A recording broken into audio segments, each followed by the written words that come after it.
नमस्ते, मैं हूं सुजीत। क्या भारतीय जनता पार्टी पश्चिम बंगाल में भ्रष्टाचार के मुद्दे पर काफी संजीदा है? लोकसभा चुनाव से पहले पीएम मोदी ने बुधवार को राजघराने से ताल्लुक रखने वाली राजमाता अमृता राय से बात करते हुए कहा कि बीजेपी भ्रष्टाचार को राज्य से खत्म करने के लिए प्रतिबद्ध है। पीएम मोदी ने आज पश्चिम बंगाल के कृष्णा नगर से महुआ मोइत्रा के खिलाफ बीजेपी उम्मीदवार राजमाता अमृता राय के साथ फोन पर बात की। इस दौरान पीएम मोदी ने कहा कि वो यह सुनिश्चित करने के लिए कानूनी विकल्प पर काम कर रहे हैं। बंगाल में गरीबों से लूटा गया पैसा ईडी की तरफ से भ्रष्टाचारियों से जब्त की गई संपत्ति के जरिए उनके पास वापस पहुंचाया जाएगा। बीजेपी उम्मीदवार राजमाता अमृता रॉय संग बातचीत में पीएम मोदी ने आगे कहा कि एक तरफ बीजेपी देश से भ्रष्टाचार खत्म करने के लिए प्रतिबद्ध है तो दूसरी तरफ सभी भ्रष्टाचारी एक दूसरे को बचाने के लिए एक साथ आ गए हैं। और पीएम मोदी ने विश्वास जताया है कि पश्चिम बंगाल में परिवर्तन के लिए मतदान होगा। आपको बता दें दोस्तों की बीजेपी ने टीएमसी नेता महुआ मोइत्रा के खिलाफ राजमाता अमृता रॉय को चुनावी मैदान पर उतरा है। पीएम मोदी ने आज उनके साथ फोन पर की बातचीत और इस बातचीत पर खास जोर दिया गया है कि बीजेपी का जोर राज्यों से भ्रष्टाचार को पूरी तरह से खत्म करने पर और गरीबों का लूटा हुआ पैसा उन तक वापस पहुंचाने पर है। आप सुन सकते हैं कॉल रिकॉर्डिंग।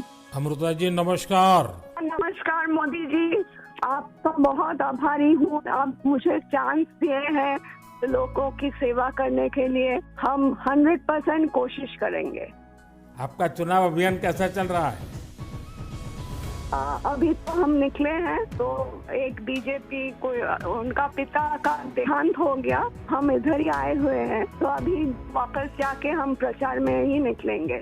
अमृता जी, आप महाराजा कृष्णराय चंद जी की विरासत को आगे ले जा रही है। एक बात आपको हम शेयर करना चाहेंगे, हम क्या कह सकते हैं? जी जी जरूर, मुझे अच्छा लगेगा। ये जो महाराजा कृष्णचंद्र का हम फैमिली है तो उसका भी ये लोग विरोध कर रहे हैं। क्या बोल रहे हैं कि वो ब्रिटिश के साथ साथ दिया था, फिर वो मैंने हम लोगों को गद्दार समझते हैं। क्यों किया वो नहीं बोल रहा है। इतना जमीन दान किया, इतना सब लोगों के लिए किया, भलाई के लिए किया, वो सब नहीं बोल रहे हैं। लेकिन क्या बोल रहे हैं, तो हम बोला कि क्यों किया ऐसा महाराजा कृष्णचंद्र, अगर नहीं करते तो हमारा सनातन धर्म तो पूरा खत्म हो जाता है कि नहीं।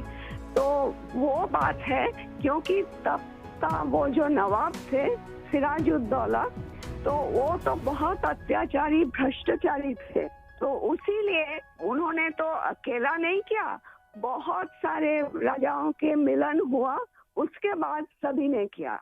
जगत सेठ भी थे और राजाओं थे, तो उसी सभी के मेहनत से ये काम सफल हुआ। तो वैसे ये बातचीत बहुत लंबा है दोस्तों। यहाँ हम जानेंगे क्या है बंगाल में बीजेपी का प्लान। पीएम नरेंद्र मोदी ने बताया लोकसभा चुनाव में टीएमसी ने एक बार फिर से केस फॉर क्वारी मामले में फांसी महुआ मोइत्रा पर भरोसा जताया है तो वही बीजेपी ने उनके खिलाफ राजमाता अमृता रॉय को कृष्णा नगर से प्रत्याशी बनाया है। अमृता रॉय ने 20 मार्च को बीजेपी ज्वाइन की थी और उनको चुनावी मैदान पर उतरा जाना बीजेपी का फैसला मास्टर प्लान बनाया जा रहा है। खास बात यह है कि दोस्तों बीजेपी में शामिल होने वाले कुछ ही दिनों बाद उनको लोकसभा चुनाव का टिकट भी दे दिया गया। अब पीएम मोदी ने उनसे फोन पर बात कर बंगाल में करप्शन खत्म करने के दिशा में बीजेपी के प्लान पर बात की है। और यहाँ इन्होंने ट्वीट किया दोस्तों, in a phone call with Rajmata Amrita Roy BJP candidate from Krishnanagar West Bengal, PM Modi said that he is exploring legal option to ensure that money looted from the poor in West Bengal goes back to them through whatever asset and money ED has attached from the corrupt. PM also said that on one hand BJP is committed to uprooting corruption in the country and on the other hand all the corrupt have come together to save each other. The PM expressed confidence that West Bengal will vote for परिवर्तन in the state. वैसे दोस्तों आपको क्या लगता है, election नजदीक के time में ये सब करना भी सही है या पीएम मोदी का कोई चाल है? आपको क्या लगता है? अपना रेकमेंड सेक्शन में जरूर बताना। तब तक के लिए जय हिंद,